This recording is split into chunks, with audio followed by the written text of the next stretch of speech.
Hey there, friendos, it's your old pal Stench, the harbinger of terror and taker of organs. Good times. Last time I saw you, we had just built this organ farm outpost here on the ice sheet in the North Pole. There ain't a lot of sunlight here, unfortunately, and the wind can be a little bit spotty, so it looks like we're having some power issues at the moment, something that I hope to rectify quite swiftly. When the organization originally sent me here to go about crippling the imperial government, they unfortunately didn't provide me with any of their power cells, but that's quite alright, as I find it quite interesting and more of a challenge to use my spoils of war, i.e. steel, uranium, and other resources to build my own form of power generation. And in case you need it spelled out for you, I'm actually going to be building a nuclear power generator. I know, a bit of a backwards type of power generation, nothing compared to the superior technology of v.o.i.d, but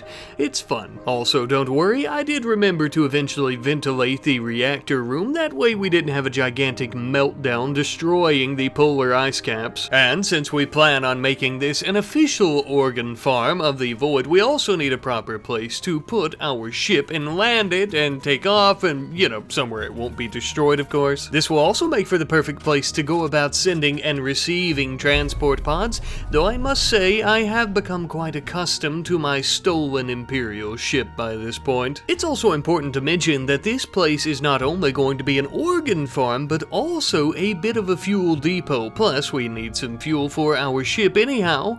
Now you may be asking yourself, Stench old pal, what are you going to be making fuel out of? Well, we sure do have a lot of frozen Imperial corpses out there on the ice, so I thought why not just cut them all into pieces, little small chunks, and then begin blending them into some chem fuel. I mean, there is always a reason that we leave just enough of them to continue trying to attack us to get their revenge. They tend to make for excellent nutrient-paced meals and organs, of course, but also chem fuel. Speaking of the foolish Imperials always attempting to get their revenge, it was time for us to begin setting up some more defenses. We have to ensure that in our brief absence, the base is able to tend to itself, and I think these gigantic uranium turrets should be able to handle it. We wrap them, as well as our pre-existing defenses, in human leather sandbags. I think it adds a nice little flair and touch to the place. But if you'll excuse me, it's time to go and stir up a little bit more trouble. Flying to yet another nearby Imperial town to wreak a little bit of chaos and havoc, and to continue sowing the seeds of desperation. Ah, Imperials, it has been ever so long, too long even, I would say, reaping your pathetic, desperate little souls as you cling to what is left of your empire and your planet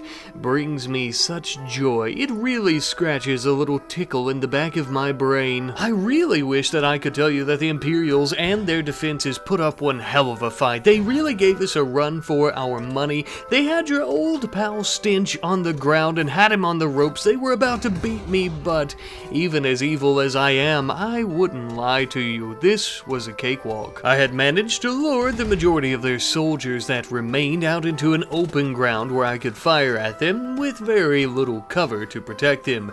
This would cause the majority of them to die, of course, as you could imagine, and the others began to flee as I shot at them like fish in a barrel. Not all of them died. For example, this pathetic one crawling around like a worm would be taken to a nearby shelter where I would actually tend to her wounds, as well as one of her pathetic comrades, although I didn't plan on keeping them as pets. No, I had other plans in mind by harvesting their organs, such as their kidneys, their lungs, and then ultimately their hearts. This wasn't exactly an ideal operating room, but I've made do with much worse. It wouldn't be long thereafter before I returned back to the base with all of our newly acquired riches, as well as the organs, of course, most importantly, though the resources I had also taken from the Imperials were very crucial to building a large shield generator for the base. This, accompanied with all of our newly found gigantic turrets, marks the absolute end of any fraction of hope that they would have had to even put a scratch on the walls of this base,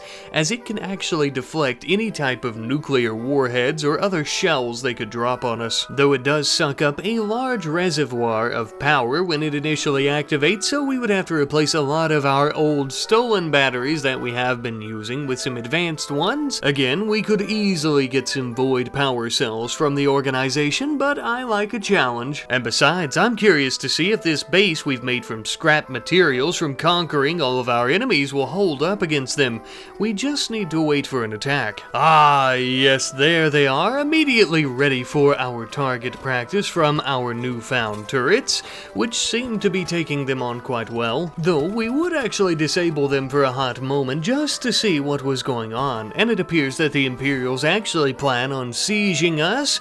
Not only that, but with some large nuclear warheads, the perfect test for our new shield. However, I'm afraid we'll never even get to see this test in action, as I got a little bit too close to them and they started shooting me, so, I had to shoot them back, and I ended up killing most of them. But we did take many of them prisoner and take them into our organ farm, so that's some good news, of course.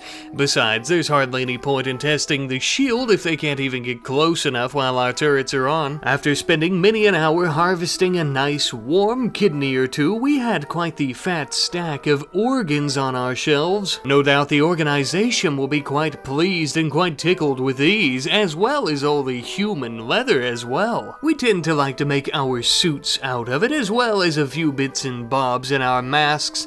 It just gives us a nice comfy feeling. But without further ado, let us take this load over to the nearest settlement. Thankfully, the brass upstairs was able to exchange many of the organs that we had harvested for some void tech bionic and a lethality implant. We actually installed all of these, as you probably could have guessed, on our pet Desconocido, pushing him one step closer to becoming an associate within the organization.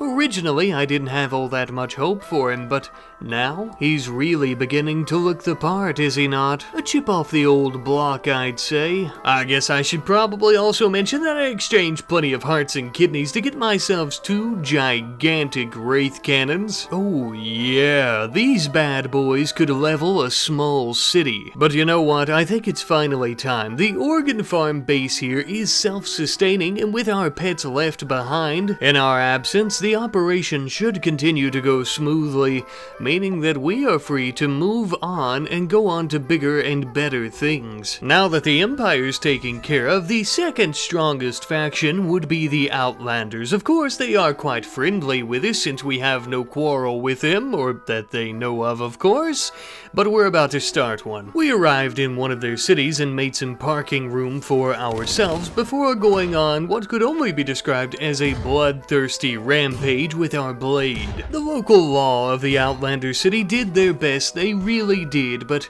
they were no match for me, unfortunately. Now then, let's test out our cannons, eh?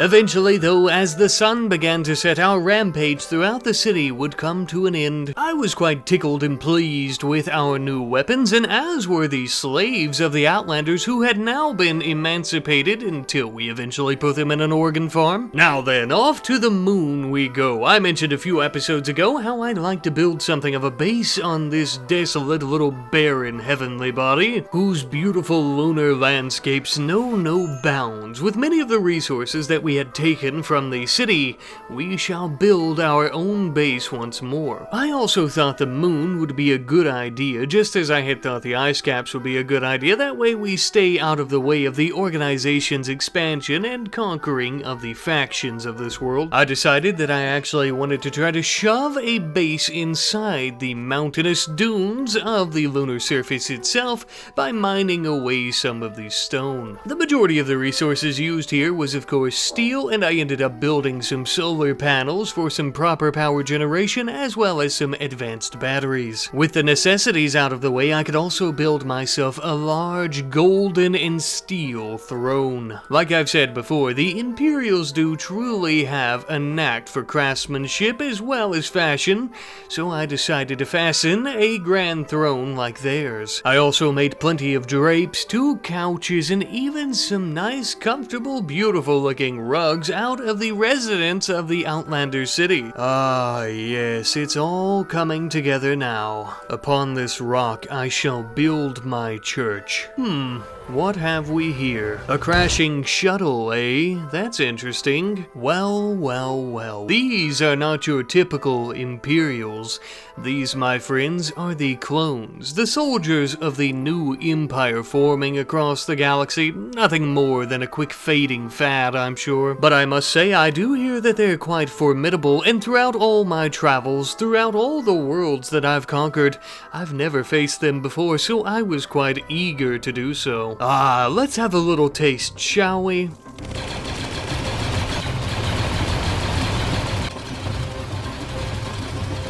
Oh, they are indeed formidable. That's not exactly what I was expecting. This may be the very first time that I felt pain in many, many years. No, this has to be a fluke. I will not be made a fool of. I'll slaughter them all. Well, friends, I guess it wasn't exactly a fluke after all, was it? Even with my death, my mission was complete.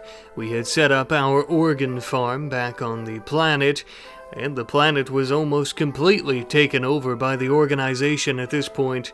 These damn clones have no idea what's waiting for them on the surface. But don't worry about your old friend Stench. If you know anything about the organization and its associates, you know we always resurrect at least once. Until I see you again, my friends.